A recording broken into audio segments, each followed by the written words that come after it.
All right, so thank you, Cindy, for having me. I'll present the results of this long-term project that we have been conducting on developing new tools to assist scouting of infected vines into vineyards, which is a work that we mostly have conducted with the help of Dr. Fuchs out of Cornell, but also Monica Cooper at UCCE. And I'm not a pathologist itself, myself, but I've been working on this tool development and more in the sensing world on this project. Of course, I mean, as Mysore was also telling before, and I'm sure you've been hearing a lot, and also you are concerned in your professional activity. Viruses affect fruit ripening and decrease the grape quality and can reduce yield by up to 68%, but of course they also have an effect on grape composition and therefore quality of wines. The cost of virus infections with an average lifespan, roughly 25 years, ranges from 10,000 to 16,000 per acre, or at least that's the estimate we find in the literature. So with close to 1 million acres in California, including wine grapes, stable grapes, and raisins, the annual cost for the industry is in the 100 millions per year. The grapevine red blotch disease was first reported in 2008, even though it has been in our vineyards for a long time before that, and is composed by a circular single strand of DNA virus, which resemble Gemini viruses, and can spread in the vineyards through two ways. At least two are the ways that are confirmed as of now. The main one is probably the propagation of the infected stock, and this happens particularly when people do not use certified material, but instead they propagate cutting from previous blocks, for example. And then, of course, we have a secondary spread, which is related to vector transmission. And that's mostly related to, at least the only confirmed one for now, is the three-corn alfalfa hopper, which is here in the picture. The grapevine leaf roll instead belongs to the family of the Clusteroviridae.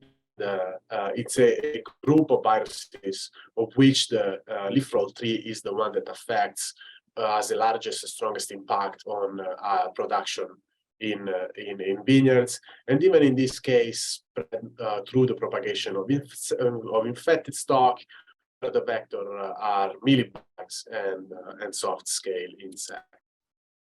Now, not everything which is red in vineyards is actually red blotch or leaf roll, and in fact, these symptoms can be confused with other similar symptoms that also affect flow and transmission for different reasons, or the ability to transfer sugar from the leaves to other parts of the plant. Now, in red varieties, of course, we have the production of anthocyanins, and so we have the leaves becoming red. And in this picture from Mark Fuchs, the letter A is grapevine red blotch, the B and C is grapevine leaf roll, while all the other pictures are actually other sort of diseases. Some of them are not even disease. So D is crown gall, for example. E instead just a constriction by a plastic twine, which blocks the phloem transport on the rest of the plant. Similar symptoms with broken shoots related to wires, and then we have mite damage and nutritional disorders. Now, why we do care about that? Because it's not so easy to just only try to find the plants with the red leaves. If we develop a sensor that will help us assess the presence of infected vines in the vineyard, we need to be able to discriminate between what is infected and what instead is a different problem. So the Hypervit project was born with the idea to help growers have new tools in their arsenal in order to fight against this disease, and started in 2020.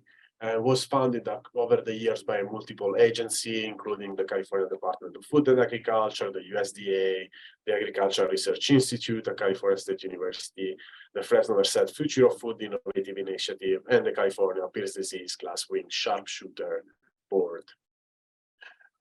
Main cooperators have been over the years Bronco Wine Company, and particularly in the San Joaquin Valley, and Sansuteria Estate with vineyards in the area.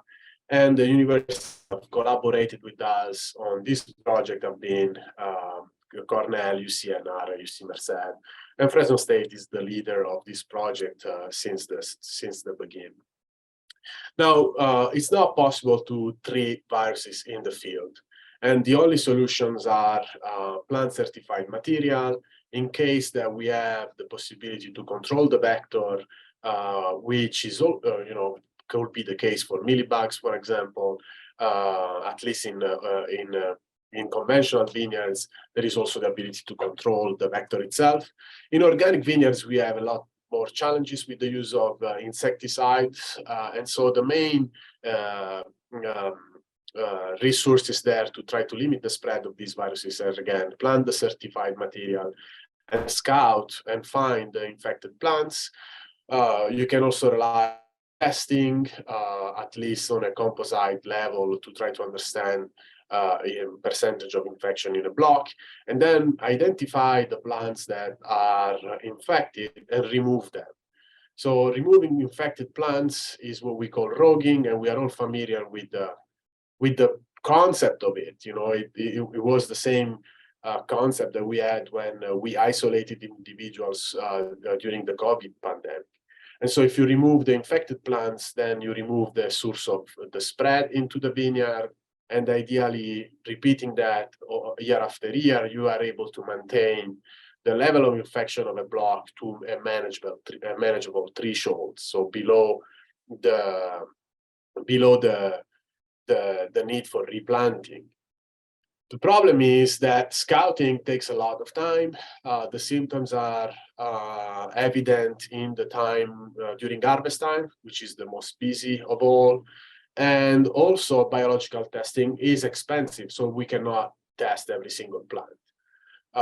And so the idea of this project was how we can increase the efficiency of the detection, give growers a map they could rely on, that they could use for scouting on a year basis.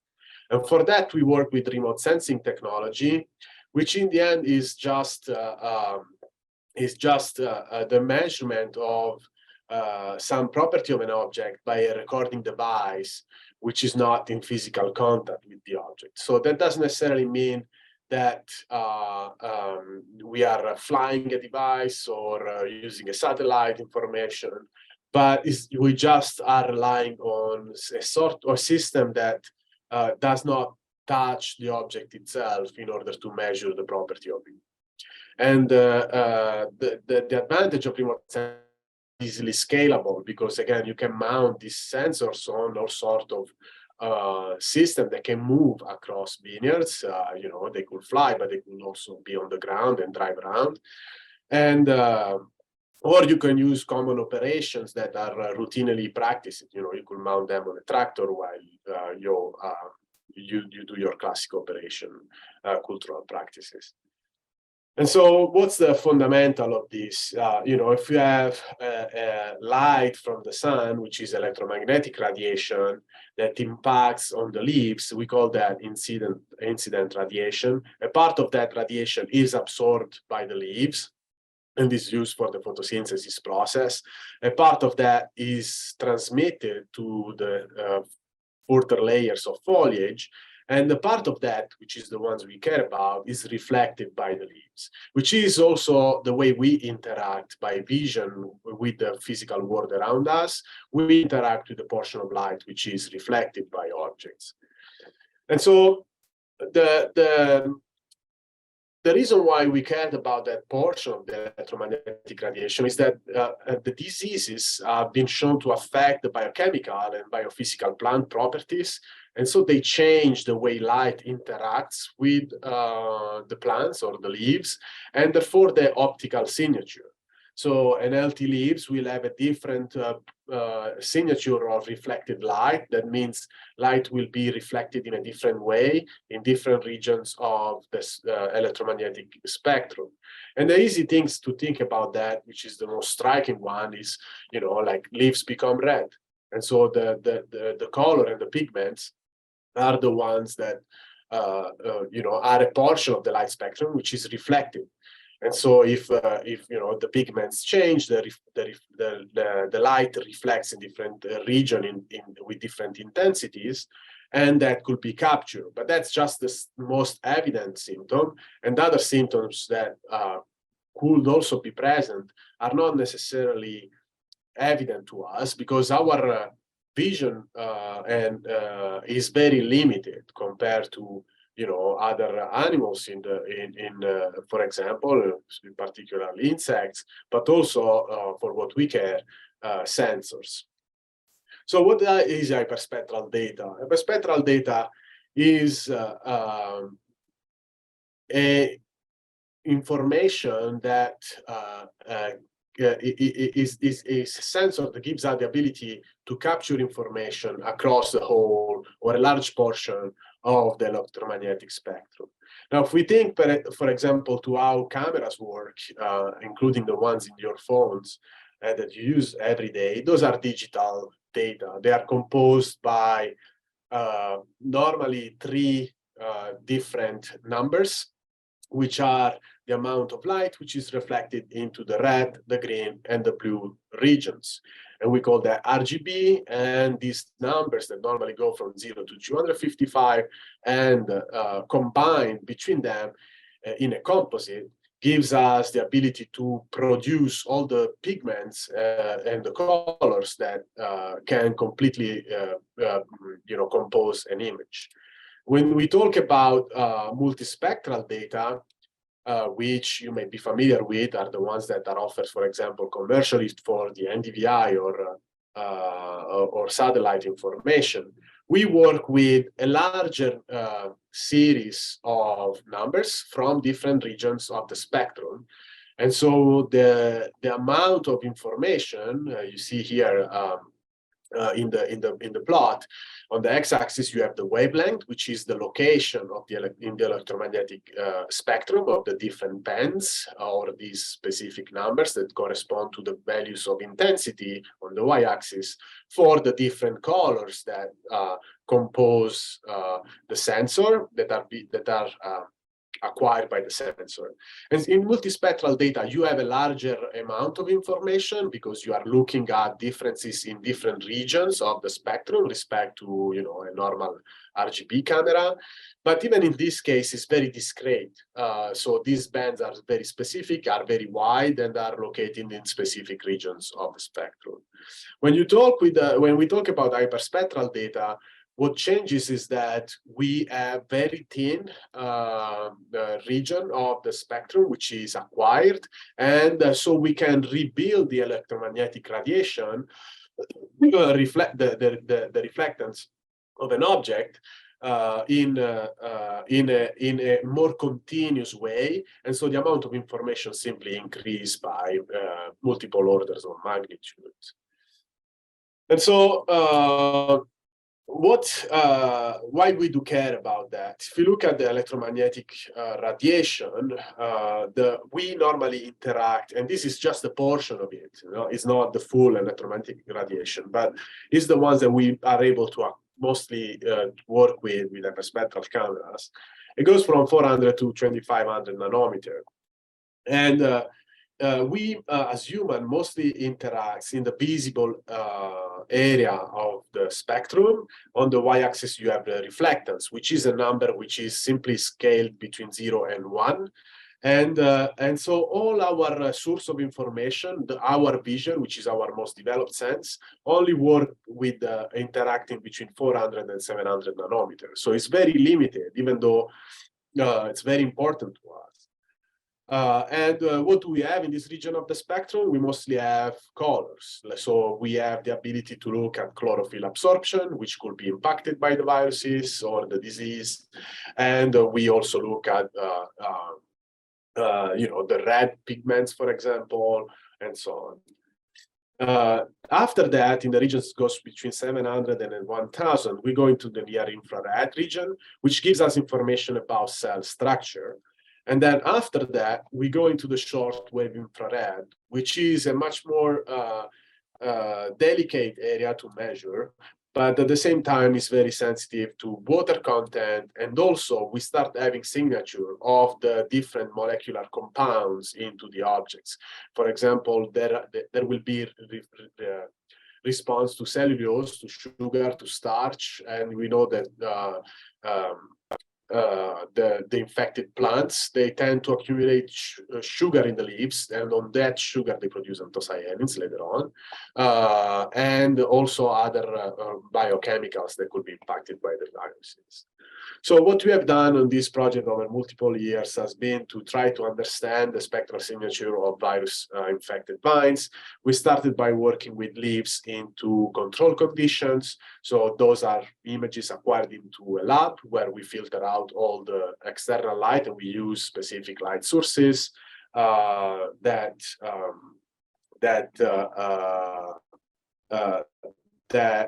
could, that could give us a specific response in very controlled conditions. Then we have worked with imagery acquired in the field. We acquired the imagery with the camera on a tripod, but then of course this camera can be mounted on, on whatever thing that is driving in a vineyard. It could be a quad as well as could be a small robot. And then we have used imagery acquired on a drone, so flying. So let's take a look at the results. So in control conditions, and very quickly, I'll go over the main results of this work.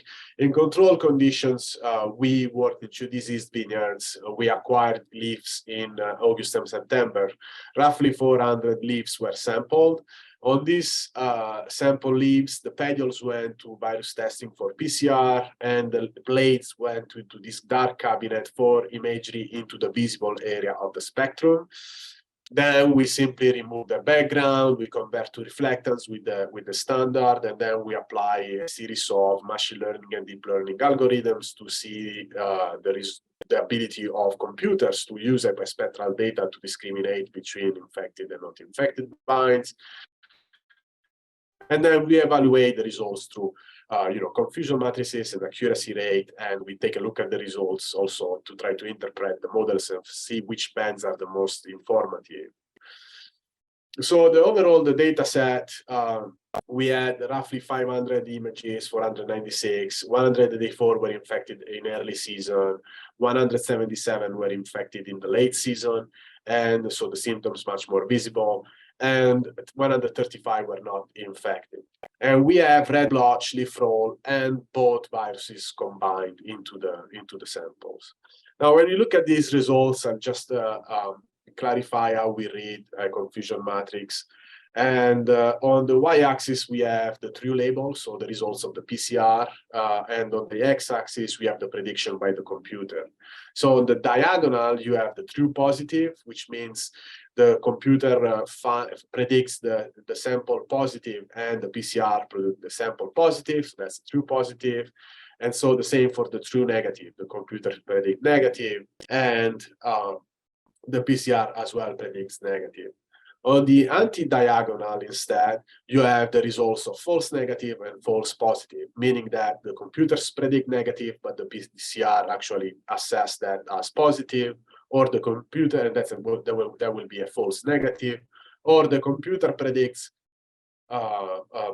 positive, and instead the PCR predicts negative or assess negative. And so that will be a false positive. And so in the coloring of the confusion matrices that I will show you in these slides, we go from blue, which is more accurate, to red, which is less accurate. So in control condition with the deep learning model, we reach an overall accuracy of 81%, close to 81% on the entire data set, with 89% on the symptoms that are infected and 59% on the ones that are not infected. In pre-symptomatic vines, in August, we are a little bit lower for the overall accuracy, specifically of the infected vines, in respect to the post-symptomatic vines. If you look at the confusion matrix we have of the data set that includes all the numbers together, we have roughly 80% of true positive, or true negative, 93% of true positive, 21% of false negative, and 7% of false positives. Now, if you look at what we asked as well, and that was not really fair in some way, but we asked an expert, or more than one actually, to look at the leaves, leaf images into the data set, so the ones acquired in the cabinet, and we asked the expert to rate if the plants were infected or not based on the imagery. So the reason for that is just to see how our model was doing given the data set, but of course it's not the way experts will normally assess disease infection, because they will not work with images of single leaves, but they will assess the symptoms in the vineyard. And so in the data set with early symptoms, we roughly go to 50% into the binary classification, that meaning infected versus not infected, and 51% in the data set without early symptoms, so only late in the season.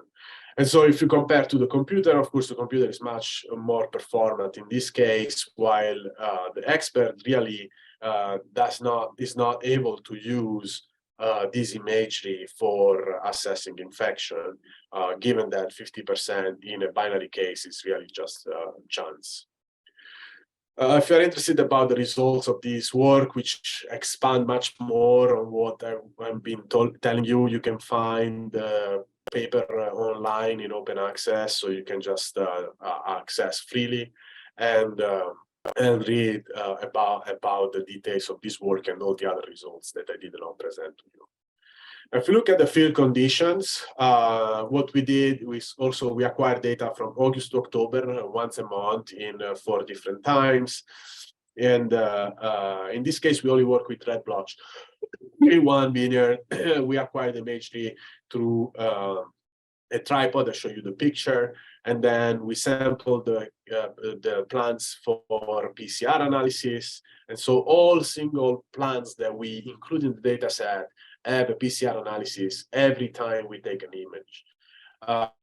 And then we remove the background, we just take the canopy information, we transform to reflectance, to standards, and then we get rid of most of the noise or smooth out the noise a little bit through traditional methods.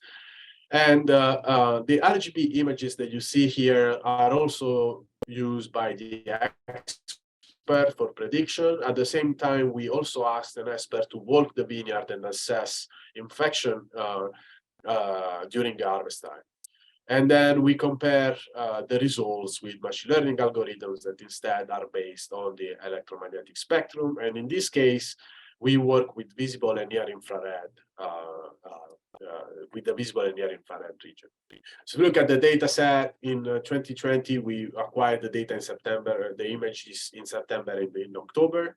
And so even in this case, the symptoms are visible, but there is a difference between working a vineyard in September and working a vineyard in October concerning the symptomatic expression. And we have a total of roughly 400 images, of which 50% is infected, or 55% is infected, and 45% is not infected. Then in 2021, we acquired some images before veraison, so with no visible symptoms. In this case, also, we have 52% of not infected and 48% of infected, but only 76 images. And then we acquired again in September and in October, and for a total of roughly 700 images and PCR results, and 56 and 44% of not infected and infected. So you can see the overall spectrum of the plants. The plants that are not infected are in green, and the plants that are infected are in red. And the ribbon around the lines is the standard deviation. You can see that the plants that are not infected have a higher reflectance in the green domain, which means they look greener, while the plants that are infected have a higher reflectance in the red and in the red edge domain. If you look at the results, the best machine learning model reached an accuracy with field data of roughly 76.6%. The expert reached an accuracy on RGB images of 78.6%, and in the field of 75.3%. So the results of the computer in an autonomous way is comparable to the results of an expert walking in the field. And when the symptoms are, of course, visible. And then finally, we worked with the images from a drone. So we acquired images on a vineyard. Also, in this case, we work with red blotch, and we get rid of all the information which is not canopy through segmentation algorithms. Even in this case, you can see that the plants that are infected have a higher reflectance in the red and in the red edge domain, but also in the near infrared, while the plants that are healthy have a higher reflectance into the green domain.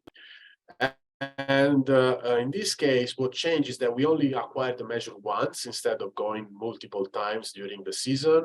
And we do that at the time where we have the most, the strongest symptomatic expression. And so we reach the higher performances for machine learning models, which is an 86.8% of accuracy with 90% of true negative, 85% of true positive, 10% of false false negative, and 15% of false positive. And we also used physical inversion models that from the hyperspectral data try to estimate the concentration of biochemical into leaves. And here is the estimated chlorophyll concentration as assessed by the hyperspectral data, which is higher in the not infected than in the infected, and the overall estimated anthocyanin concentration, which is higher in the leaves of infected vines respect to the leaves of not infected vines. What are we doing now is that we're still working on this project. We will, through a project which has been funded by the California Pigs Disease Classwing Sharpshooter Board. And we're working on early and non-visible symptoms. We're working on wide varieties because at this point in time, we do not have a tool and not even expert assessment to actually assess infection in wide varieties, which is a significant source of spread. And we are working into the SWIR domain, so in this area of the spectrum that we have not investigated yet. All right, so what we're doing with this project is explore the potential of hyperspectral imaging and machine learning to scout for infected vines. And we see that the model performances are interesting, and they may probably, with more work, give finally a tool that will help growers assess the location of infected vines in the vineyard, at least to flag those vines that may need an additional testing in order to understand if the disease is present or not. Well, I'd like to thank you, all the people in the lab that have been working on this project, as well as all the people, all the founding agency and the people that have collaborated on it. Thank you for inviting me. And if you have any questions, I don't know if I have time, but